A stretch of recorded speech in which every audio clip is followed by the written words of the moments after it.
새벽 5시 반. 알람이 울리기 전에 눈이 떠진다. 68배 몸은 이제 긴 잠을 허락하지 않는다.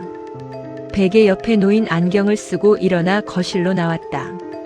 창밖은 아직 어둡고 아파트 단지의 가로등만이 희미하게 빛나고 있었다. 오늘은 서연이네 집에 가는 날이다. 매주 화요일과 금요일 일주일에 2번. 며느리 서연이가 오전 시간에 병원 당직을 설 때면 내가 손주 민준이를 봐준다. 벌써 1년 가까이 된 일이다. 처음엔 손주를 보는 게 좋았다. 퇴직하고 나니 시간이 남아 돌았고 아들 내외가 맞벌이라 힘들어하는 모습이 마음에 걸렸으니까. 하지만 요즘엔 뭐랄까, 그 집에 들어서면 공기가 다르다는 느낌을 받는다.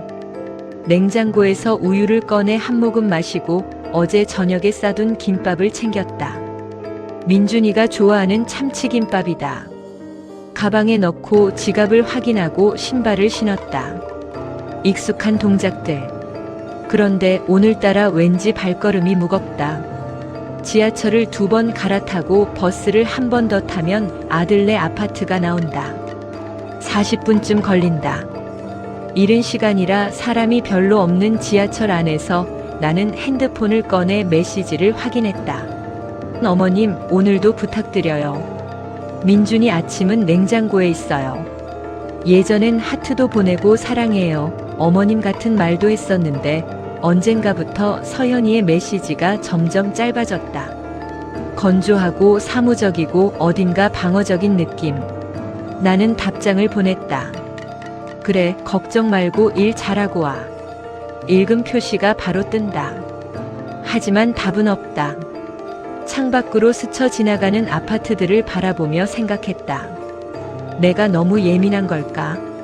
아들네 아파트는 32평형 중층 아파트다. 신혼 때 내가 전세금 일부를 보태줬고 5년 전에 대출을 끼고 분양을 받았다. 깔끔하고 밝은 집이다. 거실에는 큰 창이 있어서 햇빛이 잘 들고 민준이 방은 아이 취향대로 꾸며져 있다. 초인종을 누르자 안에서 경쾌한 발소리가 들렸다. 할머니. 문이 열리고 6살 민준이가 웃으며 나를 맞았다. 파자마 차림에 머리는 산발이었지만 얼굴은 해맑았다. 할머니 왔어요. 엄마, 할머니 왔어. 민준아, 안녕. 아침 먹었어? 아직이요. 엄마가 밥 차려놨어요. 민준이가 내 손을 잡아 끌었다. 현관에서 신발을 벗고 안으로 들어서는데 거실에서 서연이가 나왔다. 어머님 오셨어요. 응, 서연아. 며느리 서연은 간호사복을 입고 있었다. 얼굴은 화장을 했지만 눈밑이 어두웠다. 피곤해 보였다. 원래 마른 편이었는데 요즘 더 말라 보인다. 민준이 아침은 냉장고에 계란찜이랑 미역국 있어요. 데워서 주시면 돼요. 알았어. 넌 아침 먹었어? 저는 병원 가서 먹을게요. 서연이는 말을 마치자마자 가방을 들고 현관 쪽으로 걸어갔다. 뭔가 더 말을 걸어볼 틈도 없이 빠르게 움직였다. 그럼 다녀올게요. 민준아, 할머니 말씀 잘 들어. 응. 엄마 잘 다녀와. 문이 닫혔다. 거실이 고요해졌다. 나는 가방을 소파에 내려놓고 주위를 둘러봤다. 집은 깔끔했다. 하지만 어딘가 너무 깔끔했다. 인위적으로 정돈된 느낌. 생활감이 없는 것처럼 보이는 깔끔함. 할머니 배고파요.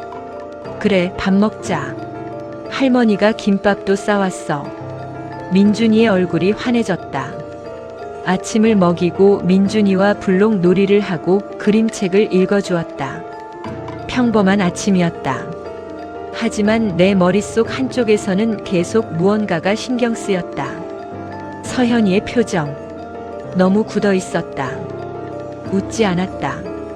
아니, 웃으려고 애쓰는 것 같았지만 입가에 힘이 없었다. 그리고 집안 공기. 뭐랄까. 조용한데 긴장되는 느낌. 누군가 숨을 참고 있는 것 같은 느낌. 민준이가 화장실에 간 사이 나는 거실을 천천히 둘러봤다. TV 옆 서랍장 위에는 가족 사진이 놓여 있었다. 작년 여름에 찍은 사진이다. 4명이 함께 웃고 있는 사진. 도윤이, 서연이, 민준이, 그리고 나. 그런데 이상했다.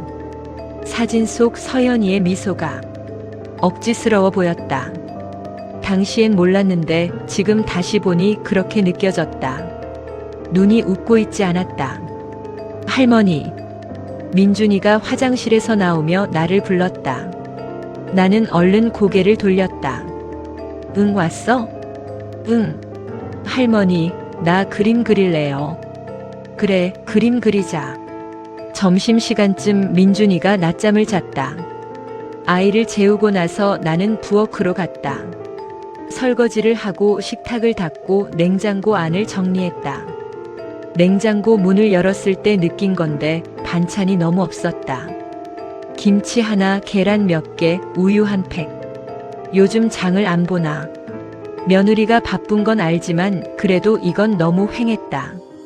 설거지를 마치고 손을 닦는데 문득 시선이 거실 한쪽 구석에 있는 작은 책상으로 갔다. 서연이가 쓰는 책상이다. 노트북과 서류 몇 장이 놓여 있었다.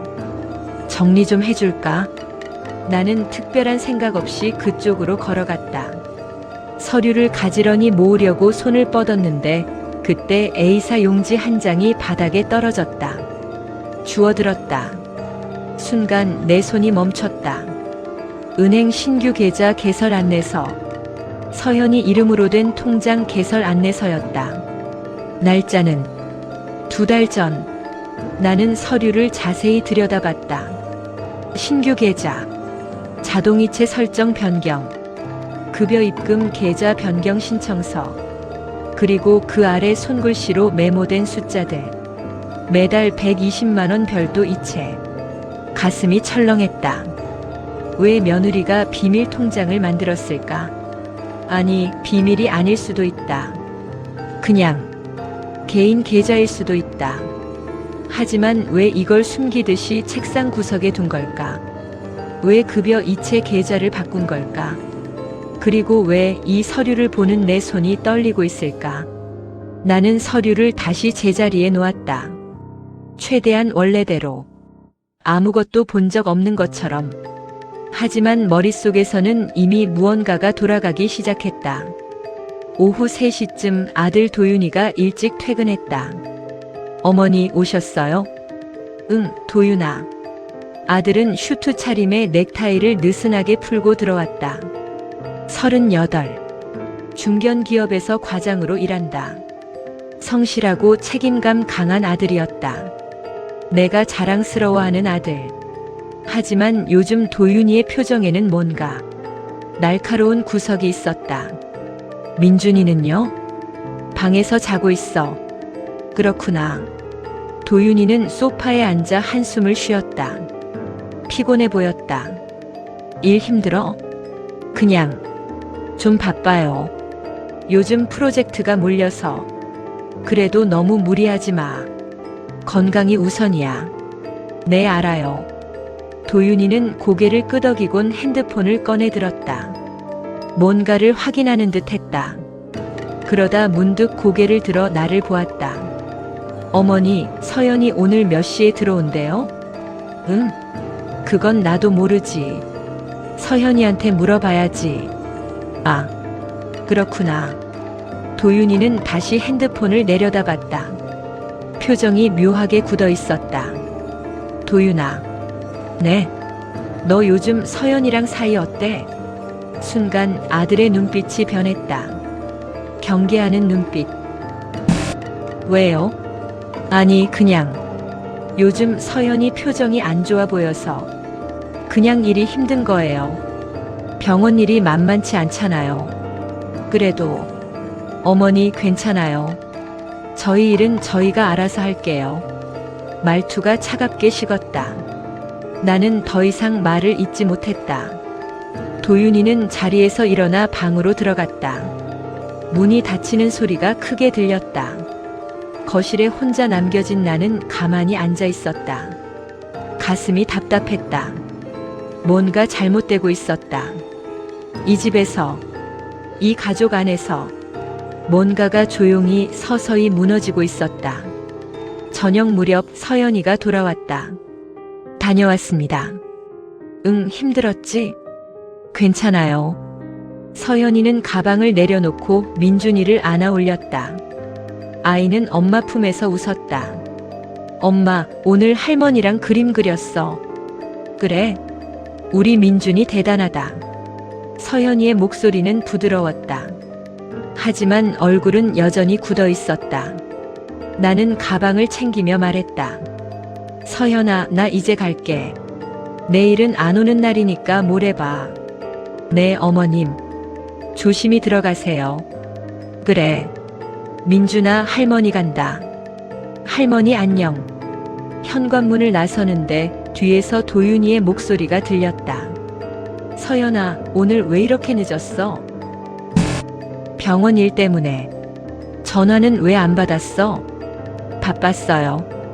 바빴으면 문자라도 하지. 목소리에 날이 서 있었다. 나는 엘리베이터 버튼을 눌렀다. 문이 닫히기 직전 그 집 안에서 들려오는 긴장된 공기가 느껴졌다. 엘리베이터가 내려가는 동안 나는 거울에 비친 내 얼굴을 봤다. 주름진 얼굴, 걱정스러운 눈빛.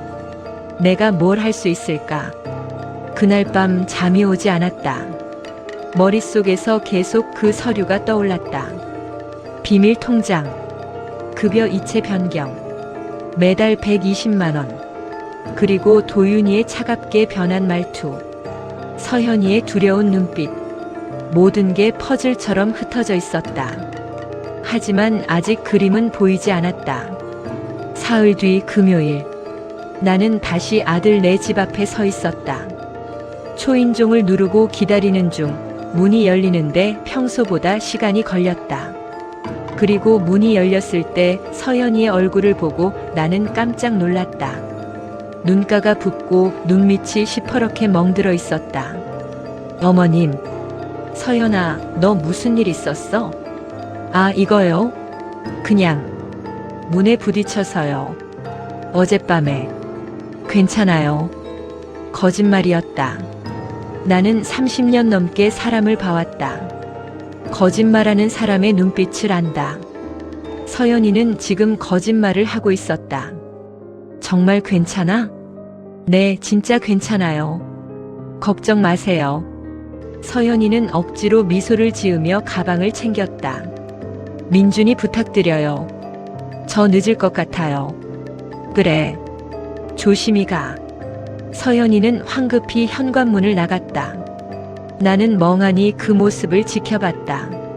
민준이는 거실 바닥에 앉아 자동차 장난감을 가지고 놀고 있었다. 나는 그 옆에 앉았다. 민준아. 응? 할머니 물어볼 게 있는데. 뭐예요? 어젯밤에 엄마 아빠가 싸웠어? 민준이의 손이 멈췄다. 아이는 나를 올려다봤다. 잠시 망설이는 표정을 짓더니 고개를 끄덕였다. 응. 뭐 때문에? 모르겠어요. 근데 아빠가 큰 소리 냈어요. 엄마는 울었어요.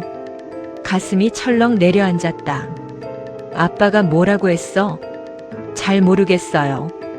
문 닫혀 있었어요. 근데 무서웠어요. 민준이의 목소리가 작아졌다. 민준아. 응? 엄마 괜찮아? 모르겠어요. 아이의 눈에 불안이 어려 있었다. 6살 아이가 느끼기엔 너무 무거운 감정이었다. 나는 민준이를 꼭 안아주었다. 괜찮아. 할머니가 있으니까 괜찮아. 하지만 내 목소리도 떨리고 있었다. 그날 오후 도윤이가 퇴근했다. 어머니. 응. 도윤이는 평소처럼 소파에 앉았다. 하지만 표정이 달랐다. 더 어두웠고 더 날카로웠다. 민준이는 방에서 자고 있어. 그렇구나. 도윤이는 핸드폰을 꺼내 뭔가를 확인하기 시작했다. 그 모습을 보던 나는 조심스럽게 입을 열었다. 도윤아. 네. 너 요즘 서연이한테 너무 심하게 구는 거 아니야? 도윤이의 손이 멈췄다. 천천히 고개를 들어 나를 봤다. 무슨 말씀이세요? 서연이 눈 밑에 멍들었더라. 너 때린 거야? 어머니. 도윤이의 목소리가 낮게 깔렸다. 그건 오해예요. 서연이가 실수로 부딪힌 거예요. 도윤아, 나 내 엄마야. 거짓말하지 마. 거짓말 아니에요. 목소리가 커졌다. 민준이 방 쪽에서 인기척이 들렸다. 도윤이는 숨을 크게 들이쉬고는 다시 목소리를 낮췄다. 어머니, 제발 저희 일에 끼어들지 마세요. 저도 힘들어요. 뭐가 힘들어? 서연이가 요즘 이상해요. 이상하다니? 돈 문제예요. 도윤이는 핸드폰을 내려놓고 이마를 짚었다. 요즘 서연이가 돈을 어디 쓰는지 모르겠어요. 월급 통장에서 돈이 계속 빠져나가는데 물어봐도 대답을 안 해요. 그럼 좀 물어보지. 왜 소리를 질러? 물어봤어요. 근데 숨기잖아요. 도윤이의 목소리가 다시 커졌다. 얼굴이 붉어졌다. 어머니는 모르실 거예요. 서연이가 요즘 얼마나 이상한지. 통장 내역도 안 보여주고 핸드폰도 잠가놓고 제가 물어보면 화내고. 그럼 너는 왜 그렇게까지 통제하려고 해? 통제가 아니에요. 아니면 뭐야? 아내가 어디 돈 쓰는지 일일이 감시하는 게 정상이야? 저는 가정을 지키려고 하는 거예요. 도윤이의 목소리가 떨렸다. 저도 무섭다고요. 서연이가 저한테서 멀어지는 게, 뭔가를 숨기는 게, 혹시 다른 남자라도 있는 건 아닌가 그런 생각까지 들어요. 도윤아, 어머니 제발요. 제가 알아서 할게요. 끼어들지 말아주세요. 도윤이는 자리에서 일어나 방으로 들어갔다.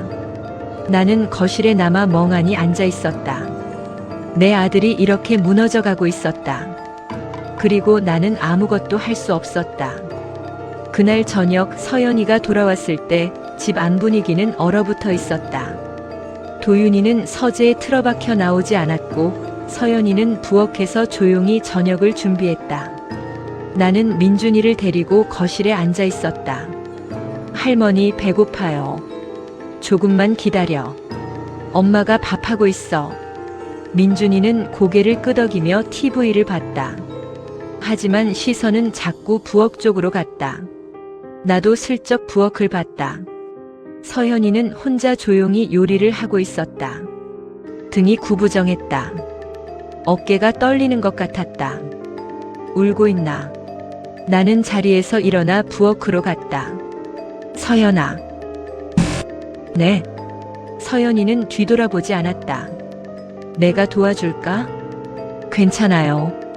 서연아, 나 좀 봐. 어머님, 저 괜찮아요. 서연아. 내가 어깨에 손을 얹자 서연이가 움찔했다. 그리고 천천히 돌아봤다. 눈가가 붉었다.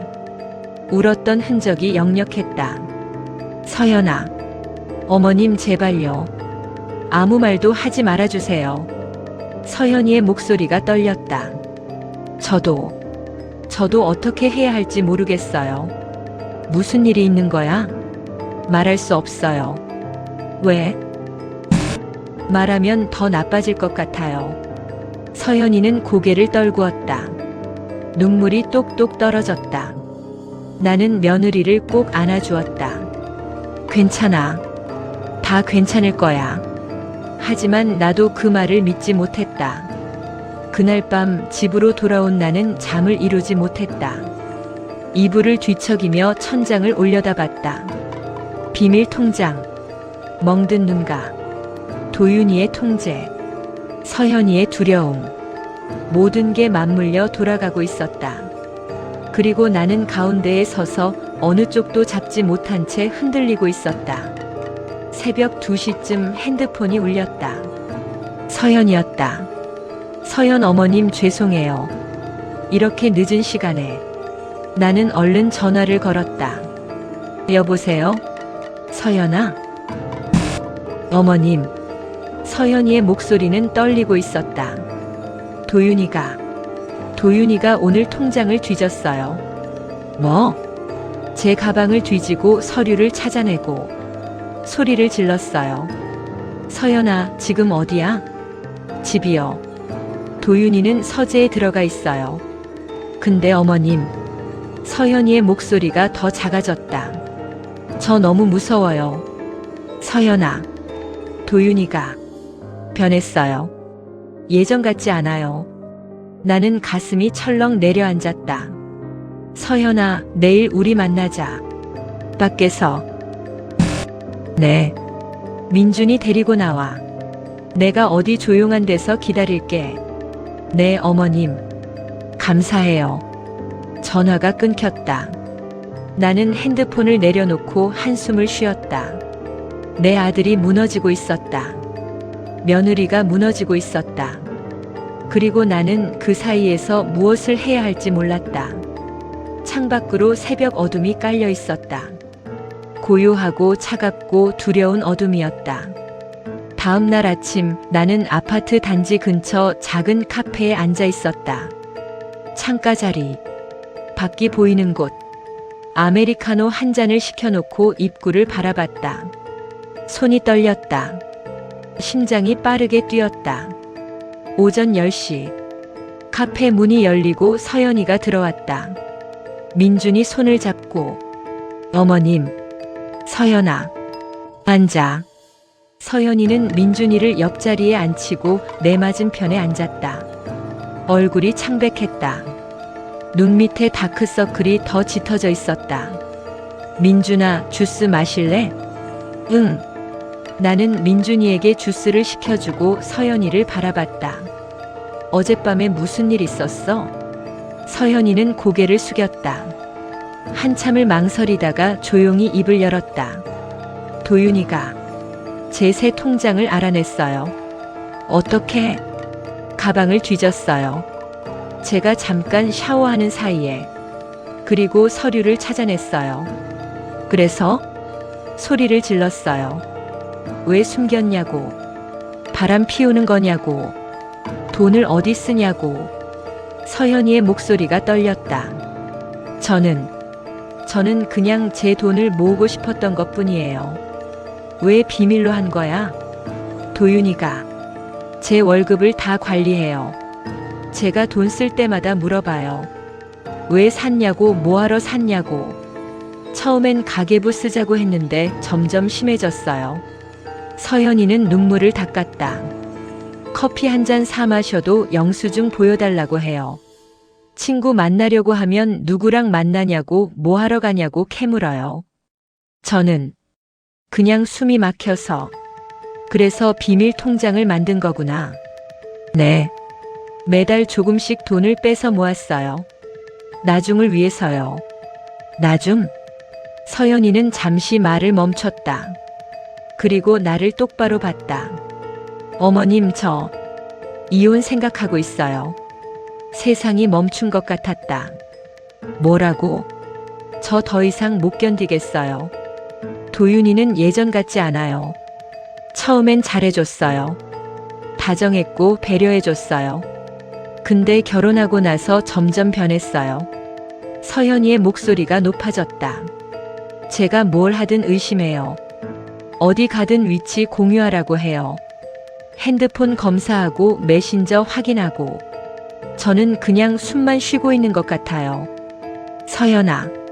민준이도 눈치채고 있어요. 엄마 아빠가 싸우는 거 무서워해요. 저는 민준이를 이렇게 키우고 싶지 않아요. 서연이는 얼굴을 두 손으로 감쌌다. 어깨가 떨렸다. 나는 할 말을 잃었다. 내 아들이 그렇게까지 변했다는 게 믿기지 않았다. 아니, 어쩌면 알고 있었는지도 몰랐다. 그저 외면했던 것뿐. 어머님, 서연이가 나를 봤다. 저 어떻게 해야 할까요? 나는 서연이의 손을 잡았다. 일단 도윤이랑 얘기해봐야겠어. 셋이서. 도윤이는 안 들을 거예요. 그래도 해야지. 그날 저녁 나는 아들네 집으로 갔다. 초인종을 눌렀다. 도윤이가 문을 열었다. 어머니, 들어가도 되겠니? 네. 거실은 어두웠다. 커튼이 쳐져 있고 불도 켜지지 않았다. 도윤이는 소파에 앉았다. 얼굴이 헬쑥했다. 도윤아. 네. 서연이 만났어. 도윤이의 표정이 굳었다. 뭐라고 하던가요? 이혼 생각한대.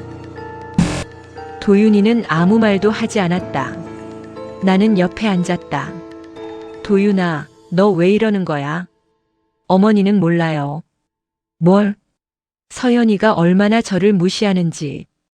도윤이의 목소리가 떨렸다.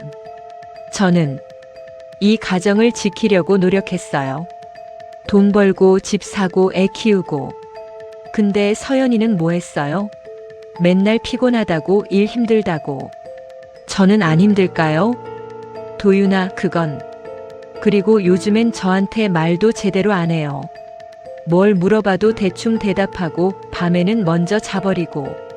저는 외로웠어요. 도윤이는 얼굴을 손으로 가렸다.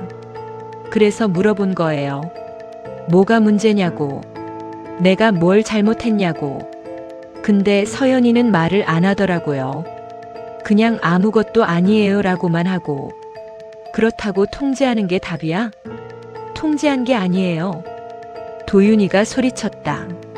저는 그냥 알고 싶었던 거예요.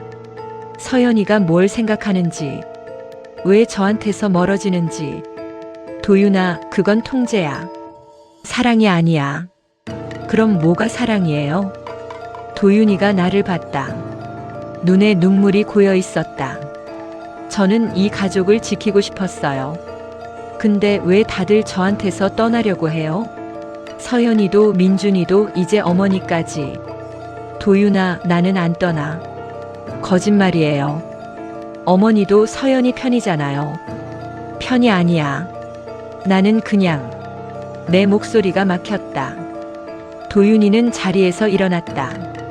어머니, 나가주세요. 도윤아, 제발요. 혼자 있고 싶어요. 나는 할 수 없이 자리에서 일어났다. 현관으로 향하는데 도윤이가 뒤에서 말했다. 어머니. 응? 저 망한 건가요? 나는 돌아봤다. 도윤이는 거실 한가운데 서서 나를 보고 있었다. 어린아이처럼 작고 무너진 모습이었다. 도윤아, 저 정말 잘하고 싶었어요. 좋은 남편, 좋은 아빠. 근데 왜 이렇게 됐을까요? 나는 아들에게 다가갔다. 그리고 꼭 안아주었다. 괜찮아. 다 괜찮아질 거야. 하지만 내 목소리도 떨리고 있었다. 그날 밤 나는 서연이에게 전화했다. 서연아, 나야. 어머님, 도윤이 만나셨어요? 응. 어땠어요?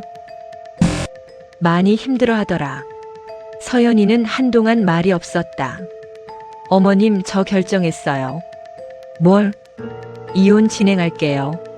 서연아, 더는 못 참겠어요.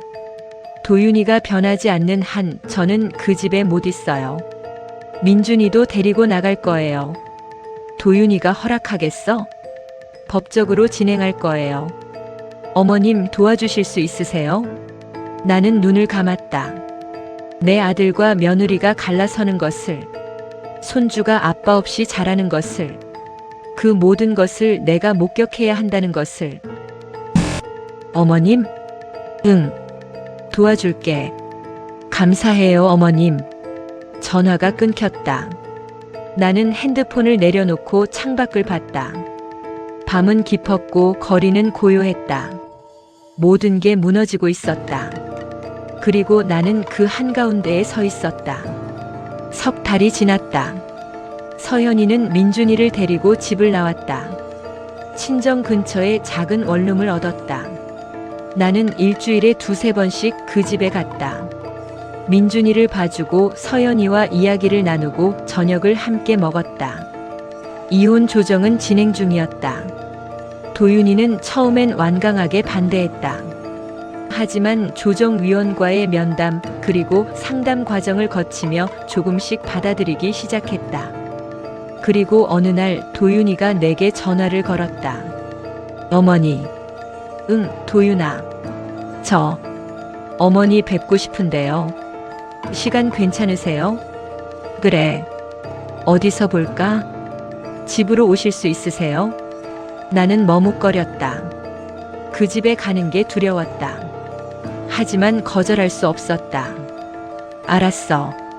갈게. 아들네 아파트는 변해 있었다. 거실은 여전히 깔끔했지만 어딘가 텅 빈 느낌이었다. 민준이 장난감이 없었고 서연이의 물건들이 사라졌다. 도윤이는 소파에 앉아 있었다. 얼굴이 많이 수척해져 있었다. 어머니 앉으세요. 그래. 나는 맞은편에 앉았다. 한동안 침묵이 흘렀다. 도윤이가 먼저 입을 열었다. 어머니, 저 상담 받고 있어요. 상담? 네. 심리 상담이요. 조정위원이 권유해서 시작했는데 많이 도움이 되더라고요. 그래? 네. 상담사 선생님이 그러시더라고요. 제가 통제 욕구가 강하다고. 그게 불안해서 온 거라고. 도윤이는 손을 꼭 쥐었다. 저 어렸을 때부터 항상 불안했나 봐요. 아버지가 안 계셨잖아요. 어머니가 혼자 저를 키우시느라 고생하는 걸 봤고, 그래서 저는 꼭 성공해야 한다고 생각했어요. 좋은 직장 들어가고 좋은 가정 꾸리고. 도윤아. 근데 그 과정에서 제가 서연이를 잃어버렸어요. 서연이가 뭘 원하는지, 뭘 힘들어하는지 전혀 생각 안 했어요. 그냥 제 불안을 서연이한테 떠넘긴 거죠.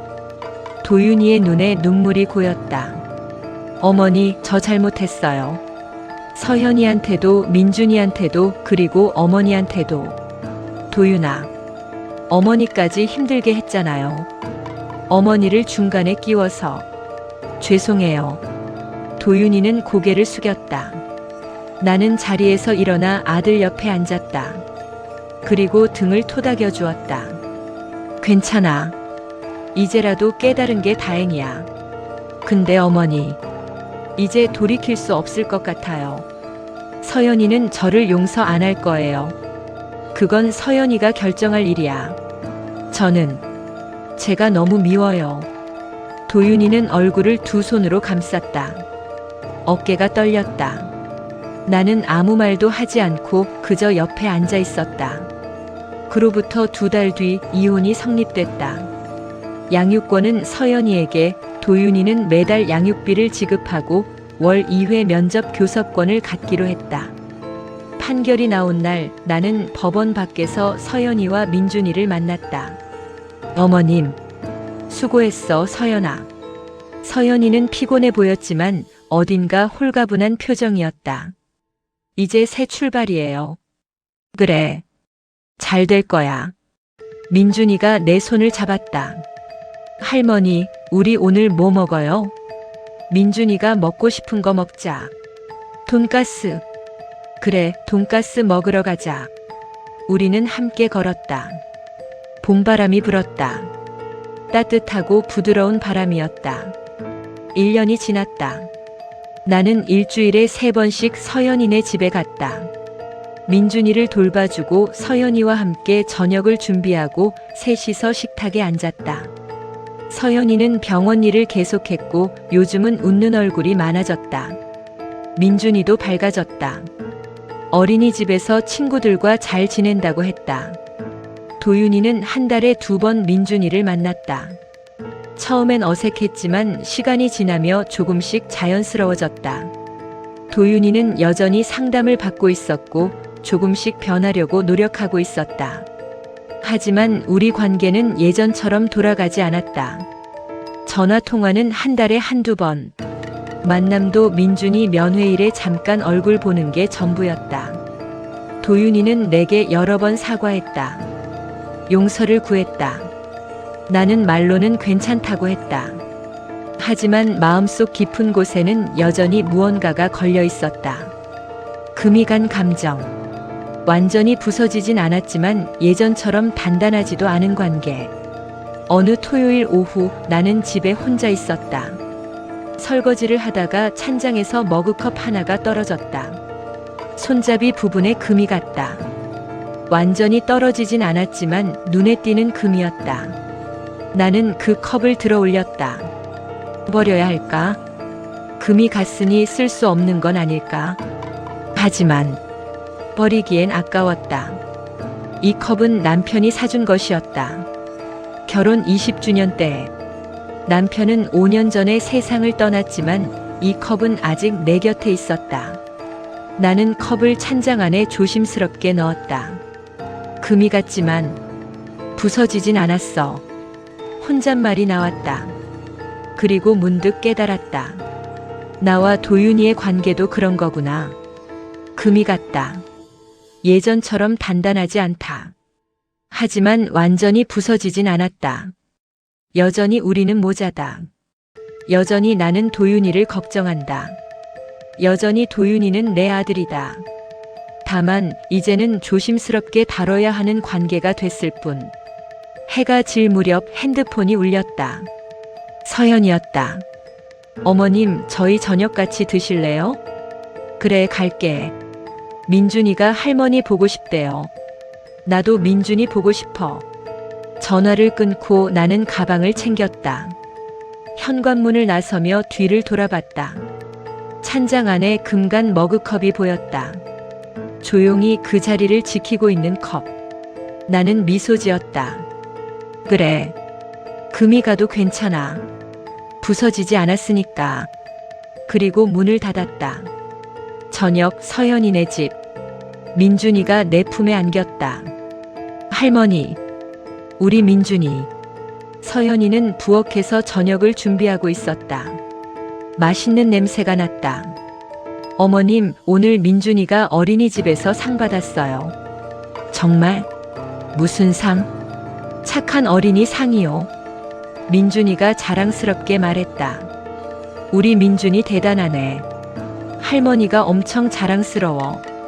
민준이는 웃으며 내 볼에 뽀뽀했다. 따뜻했다. 이 순간이 너무 소중했다. 서연이가 식탁에 음식을 차렸다. 어머님 드세요. 그래. 우리는 셋이서 식탁에 앉았다. 서연이, 민준이 그리고 나. 도윤이의 자리는 비어 있었다. 하지만 괜찮았다. 우리는 여기 이렇게 함께 있었다. 밥을 먹으며 민준이의 이야기를 들었다. 어린이집 친구 이야기, 선생님 이야기. 웃고 떠들고. 서연이도 웃었다. 진짜 웃음이었다. 나도 웃었다. 오랜만에 마음이 편안했다. 집으로 돌아오는 길 나는 버스 창밖을 바라봤다. 거리의 불빛들이 스쳐 지나갔다. 도윤이는 지금 뭘 하고 있을까? 혼자 그 넓은 아파트에서 외롭진 않을까? 밥은 먹었을까? 마음 한편이 시렸다. 여전히 내 아들이니까. 여전히 걱정되니까. 하지만 나는 알고 있었다. 도윤이는 이제 스스로 걸어가야 한다. 나도 서연이도 민준이도. 우리는 각자의 길을 가고 있다. 금이 간 관계 속에서 완벽하진 않지만 그럭저럭 버티며 집에 도착해 불을 켰다. 찬장을 열었다. 금간 머그컵이 그대로 있었다. 나는 그것을 꺼내 손에 들었다. 부서지지 않았어. 중얼거리며 다시 찬장에 넣었다. 그리고 소파에 앉아 창밖을 봤다. 밤하늘에 별이 떠 있었다. 희미하지만 반짝이고 있었다. 나는 눈을 감았다. 내일도 서연이네 집에 가야지. 민준이 얼굴 보러. 서연이랑 저녁 먹으러. 그리고 도윤이한테도 언젠가 전화해야지. 금이 갔어도 우리는 여전히 이어져 있으니까. 완벽하진 않아도 괜찮으니까. 그렇게 삶은 계속된다. 금이 간 채로. 하지만 부서지지 않은 채로.